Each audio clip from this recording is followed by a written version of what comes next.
நிர்மலா, என்னம்மா பிரச்சனை? நான் வீட்டு வேலைக்கு போயிருந்தேன் மேடம். ஃபஸ்ட்டு 3 பொட்டை பசங்க வேணாம் எனக்கு. என் வீட்டுக்காரர் எனக்கு சரியில்லை, ஃபுல்லாக குடிப்பார். ஆனால் எல்லா வேலையும் போவார் மேடம். அவர் காசு கையில் கொடுக்க மாட்டார்.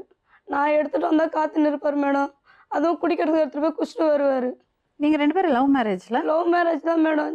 16 வயசில் கல்யாணம் ஆயிடுச்சு மேடம். எனக்கு 3 பொட்டை பசங்க மேடம். எனக்கு அவர் இல்லைன்னா செத்துருவேன்னு மாத்திரை சாப்பிட்டு கல்யாணம் பண்ணீங்க. ஆமாம் மேடம். அதுக்கப்புறம் எப்படி இருந்தது உங்கள் வாழ்க்கை? ஒரு மாதத்துக்கே இன்னொரு பொண்ணு கூட தொடர்பு வச்சிட்டாரு மேடம் அவர். சரி, உங்கள் சின்ன பொண்ணு 6 மாதத்தில் அக்காட்டு கொடுத்துட்டீங்களா? அப்படியெல்லாம் கொடுக்கலாம் மேடம். கடவுள் சத்தியமா அது எப்படி மேடம் பெற்ற குழந்தைய கொடு மேடம்? சொல்ல மேடம். நீங்களே யார் குழந்தை மேடம் கஷ்டப்படுறேன்? என் 3 பிள்ளைங்களுக்கு வச்சுதான் கஷ்டப்படுறேன். பசங்களுக்காக தான் வாழறீங்க. ஆமாம் மேடம். சரி, அப்போ நீங்கள் 6 மாதத்தில் குழந்தைய கொடுக்கல? சத்தியமா கொடுக்கலாம் மேடம். என் குழந்தைங்க மேல சத்தியமா நான் குழந்தையால கொடுக்கல மேடம். சரிம்மா, சரி. எப்படி மேடம் குழந்தைய தூக்கி கொடுப்பேன்னா? 10 மாதம் சுமந்து பெற்ற குழந்தை எப்படி மேடம் தூக்கி கொடுப்பேன்? சொல்லுங்க மேடம். நீங்க குழந்தை இல்லைன்னு சொன்னதுக்கு கொடுத்து வச்சிருந்தேன். அதுக்கு உங்க குழந்தைய ஆயிடுமா? இப்போ பக்கத்து வீட்டுலம்மா இந்த குழந்தைய பார்த்துக்கோமா, நான் வேலைக்கு போயிட்டு வரேன்னு சொல்லிட்டு விட்டு போறேன்.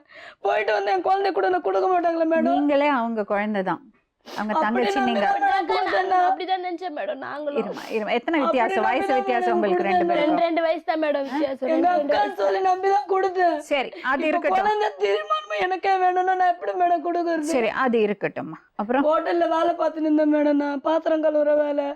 இந்த லைன் எல்லாம் பார்க்க விடுவாங்க, சாப்பிட்டு வச்சுட்டு போயிடுவாங்கல்ல தட்டுங்க, அதெல்லாம் எடுத்துட்டு அந்த டேபிள் எல்லாம் கிளீன் பண்ணணும். இவர் பார்சல் கட்டுற வேலை செய்யறாரு மேடம். அங்க இவர் வந்து 3-4 வாட்டி என்கிட்ட வந்து பேசினாரு. இல்லைங்க எனக்கு கல்யாணம் 3 பசங்க இருக்காங்க, எனக்கு பொம்பளை பசங்க இருந்தியாமா நீ வேலைக்கு வர அப்படின்னு என்ன கேட்டாங்க. எனக்கு கல்யாணம் ஆனவங்க எல்லாம் வேலைக்கு போறது இல்லையா? அவர் கேட்டார் மேடம் என்ன. நான் சொன்னேன் இல்லைங்க எங்க வீட்டுக்காரர் எனக்கு சரியில்லை, அதனாலதான் இந்த 250 ரூபா சம்பளத்துக்கு நான் வரேன். 3-4 வாட்டி வந்து பேசினாரு. எங்க வீட்டுக்காரர் கூட சந்தோஷமா அவர் என்கிட்ட பேசினார் மேடம். அதனாலதான் அவர் எனக்கு பிடிச்சது. அதெல்லாம் இப்படியே பிடிச்சுதானே உங்க வீட்டுக்காரர் கல்யாணம் பண்ண? என்ன ஆச்சு? 1 மாசம் கூட என்ன சந்தோஷமா பாத்துக்கல மேடம். அதேதான் இங்கேயும். ஒரு வார்த்தை பேசுனதான் மேடம். சரி சரி, அப்புறம் என்ன ஆச்சு சொல்லு, நீ ஃபுல்லா சொல்லு, அதுக்கப்புறம் சொல்றேன். நான் உங்க 3 பிள்ளைங்களை வச்சு பாத்துக்கிறேன், உன்னை நான் பாத்துக்கிறேன், என்னை நம்பி நீ வா நீ அப்படின்னு சொல்லி கூப்பிட்டாரு மேடம். இந்த விஷயம் எங்க வீட்டுக்கு தெரிஞ்சிச்சு, நான் இவர் கூட பேசுறது வீட்டு. ஆனா என்னை தொடலாம் இல்லை மேடம், வெறும் பேச்சுவார்த்தை தான். ஆனா இவங்களாம் என்ன சொல்லிட்டாங்க, அவன் என்னை தொட்டுட்டா அப்படி இப்படின்னு வீதி ஃபுல்லா நசிக்கப்படுத்திட்டாங்க மேடம். என்ன அந்த கடையில போய் கத்தி எங்க வீட்டை என்ன இழுத்து போட்டு என்ன அடிச்சு, அவனா வர வச்சு அவனையும் போட்டு அடிச்சு என் வீட்டுக்கார சட்டை பிடிச்சி கேட்குறேன் மேடம். இவரை என்னடா கூட்டிட்டு போறியான்னு, ஒரு பொண்டாட்டியை கூட்டிட்டு போறியான்னு இவங்ககிட்ட கேட்டு என்ன மேடம் சொல்லுவாங்க? நான் கூட்டிட்டு போறேன்னு சொல்லி கூட்டிட்டு வந்துட்டாங்க. அப்பெல்லாம் எந்த பிரச்சனை பண்ணல மேடம். என் பிள்ளைங்களை கூட்டிட்டு தான் நான் வந்துட்டேன். இங்க தனியா வீடு வந்துட்டோம் மேடம். இவர் கூட கல்யாணம் பண்ணிட்டு தனியா வந்துட்டோம். இப்போ வந்து பிரச்சனை பண்ணிருக்கிறாங்க மேடம்.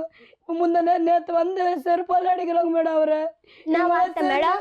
அவர் என்ன வார்த்தை தெரியுமா சொன்னா மேடம்? போன்ல நீ யார பேசுறதுக்கு? எங்க சின்ன தங்கச்சி மேடம். நீ யார போன்ல பேசுறதுக்கு? அவகிட்ட கூடுற போனு அன்னு சொன்னதுக்கு அவன் என்ன சொல்றா, என்னடாண்டி உங்க பிரச்சனை, எத்தனை பேர்னா வாங்கடினா இது பண்ணி காட்டுறேன் சொல்ல மேடம். அந்த வார்த்தை மேடம் இவங்க வந்து போன் பண்ணாங்க.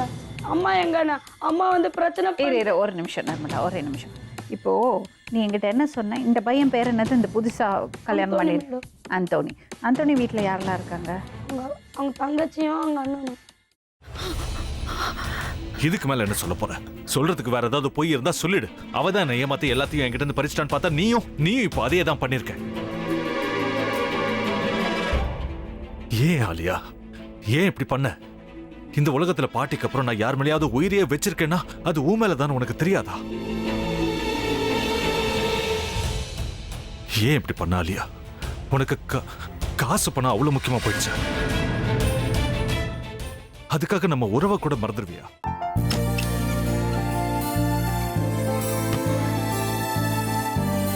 சக்தி சக்தி ஒரு நிமிஷம்.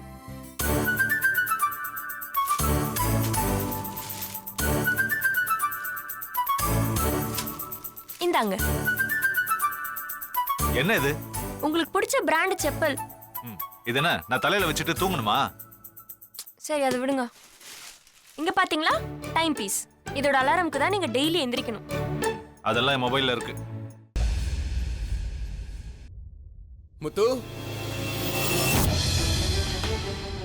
முத்து என்னடி இவ முத்துன்னு ஒருத்திய உருவாக்கி விட்டா செல்விய மறப்பான்னு பார்த்தா எப்ப பார்த்தாலும் முத்து முத்துன்னு கூப்பிட்டுட்டு இருக்கான். முத்துவ கூப்பிட மட்டுமா செய்யறான், முத்துவ வச்சு என்னென்னமோ செய்யறான். நாம தான் இளிச்சவாய் மாதிரி வேடிக்கை பார்த்துட்டு இருக்கோம். என்ன முறைச்சு என்ன பிரயோஜனமாயா? உனக்கு வேற குரல் போயிடுச்சு. அடுத்து அவ செல்விய கூப்பிட்டானா என்ன பண்ண போற? உன்னுடைய விருப்பப்படியே நீ ராமநாத வீட்டு மருமகளா வாழ போற. கண்டிப்பா என்னுடைய ஸ்தானத்திலிருந்து அவன் உன்னை நல்லா பார்த்துக்குவான் அம்மா.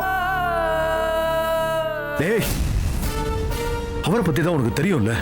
அவர் எந்த முடிவு எடுத்தாலும் அதான் ஃபைனல். நம்ம அப்பா வேணுமா வேணாமாங்கிறத நீயே முடிவு பண்ணிக்கோ. வாடா.